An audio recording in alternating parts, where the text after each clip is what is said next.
because later on I have been like, in my entire teaching career, this one rocking question which always comes, okay, ma'am, this is okay, but how to revise this entire subject one day before the exam or 1.5 day before the exam? So trust me, for you, they say we are not able to revise it, we are not able to finish it. Why? Because one day before the exam you become greedy. Now all of a sudden you want to remember everything, you want to read everything, you want to analyze everything. Now how is that possible 1.5 day before the exam? वो तो नहीं possible है. Your expectations are only wrong. And they are not practical expectation. For that 1.5 day before the exam, we have to prepare 6 months before the exam. Every time I study a chapter, a concept, I know I can't read this entire damn thing one day before the exam. So I need to either prepare my post-it or I need to have the highlights on that particular page. Ki boss, one day before the exam, I will not read all. I will just read these highlights which I have prepared, or the sticky note, the small note which I have prepared as a summary of that particular concept over there.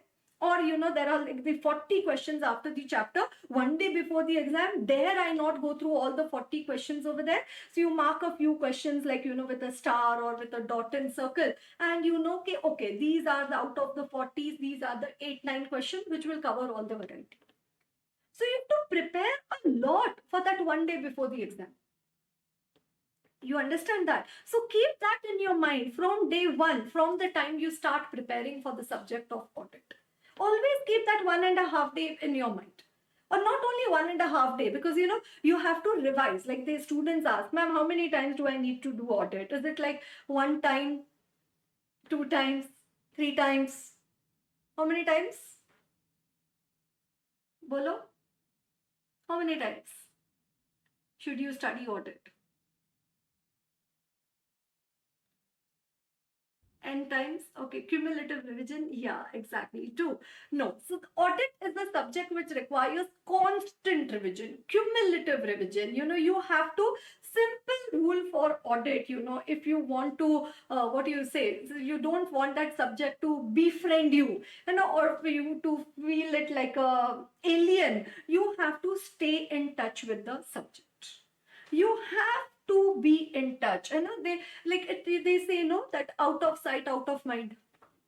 You don't see it, then after a few days you again open the book. The beauty of the book and the beauty of the subject, every time, few times you open it again, you've already read it, you open it again, you think as if you're reading it for the first time. But the only reason for you to avoid that thought is because you see your markings in the book. Then you say, nahi, I've done this marking, it's all written by me, then obviously I would have studied. But it's just that it gets evaporated. Sublimation? Sublimation? Like, that camphor. Camphor, camphor? Kapoor, Karpur, Gauram, Karunavataram, without bias to any religion. Camphor, no, Kapoor? You keep it, just keep a piece of Kapoor over here. And then you were very good at science. And they say directly from solid to gaseous. And it gets evaporated. Did you do anything? You just kept it. Like, if I keep this particular ruler over here, and the scale I keep it, will it evaporate? Will this evaporate? No, I open it, I see it after maybe 100 years also, after 20, any point of time. Maybe there will be just some dust, there might be wear and tear, depreciation right off, but it will exist. But no, audit, it just goes in the clouds. It just evaporates. It just evaporates. So obviously, if I don't want it to evaporate, what I'll have to do now for the camphor? I'll have to cover it with a lid. Tight lid. नहीं तो उड़ जाएगा. It will evaporate, no? You understand? You understand, no?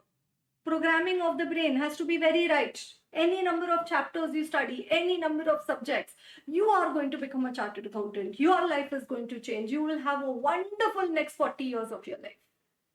Or the rest of your life, whatever it be. You understand? So set the momentum right. Follow a particular methodology. Okay.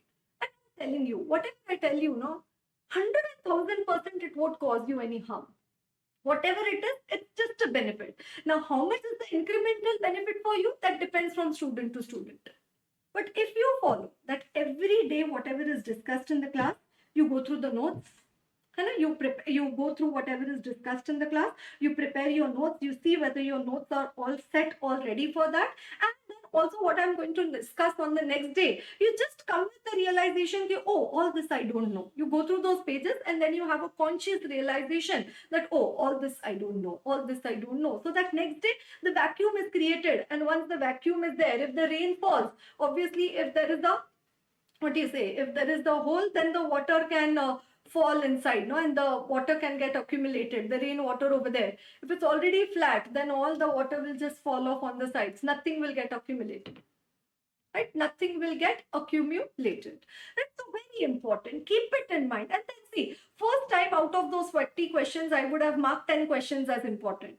Then I saw it so many times. Then I will say, okay, now these are also not that important. Few out of them. So then you can mark just like 6, 7 out of that. Or few more others might get added. So that's what you have to constantly work upon the subject, right? So anyways, the point which I want to tell you is that you have to keep writing with me in the class, prepare your notes on a regular basis, and also have the markings in your book, right? Have the markings in your book. Clear, everyone?